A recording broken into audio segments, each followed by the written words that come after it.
L'électricité, c'est le secteur le plus producteur de gaz à effet de serre dans le monde. Cette électricité, on en a besoin de toute façon, mais il y a différents moyens de produire.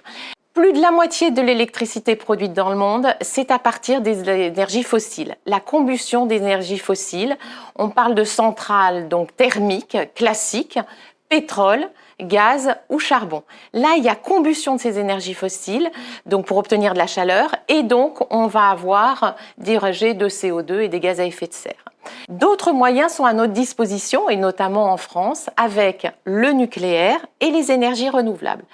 Pour ces deux-là, on n'a pas en fonctionnement d'émissions de gaz à effet de serre parce qu'on n'a pas de combustion de ces énergies fossiles.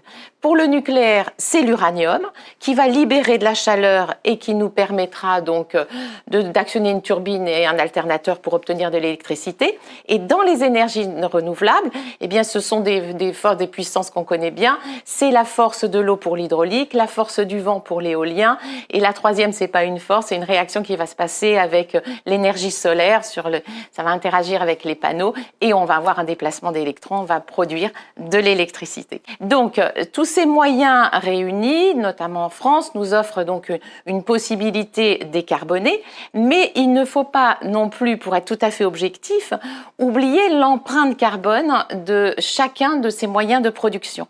Quand on parle du nucléaire et des énergies renouvelables, bien entendu, ces infrastructures pour les construire et les mettre en œuvre, mais aussi pour démanteler, déconstruire, eh bien, ça va nécessiter des matériaux, ça va nécessiter des techniques et des énergies fossiles vont être de toute façon en jeu. En revanche, si on fait la totalité de tout ça depuis la construction jusqu'au démantèlement et qu'on prend tous les postes, eh bien on se rend compte que l'empreinte carbone pour 1 kWh produit d'électricité pour le nucléaire, on est à 4 grammes et donc c'est celui qui va être le moins pénalisant en termes de gaz à effet de serre et celui qui va être le plus éloigné et celui dont il faut se séparer, c'est le charbon.